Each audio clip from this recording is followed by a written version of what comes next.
বিশ্বপিতা তুমি হে প্রভু, আমাদের প্রার্থনাই শুধু তোমারি করুণা হতে বঞ্চিত না হই প্রভু।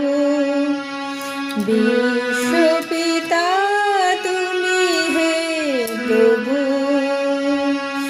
আমাদের প্রার্থনাই শুধু তোমারি করুণা হতে বঞ্চিত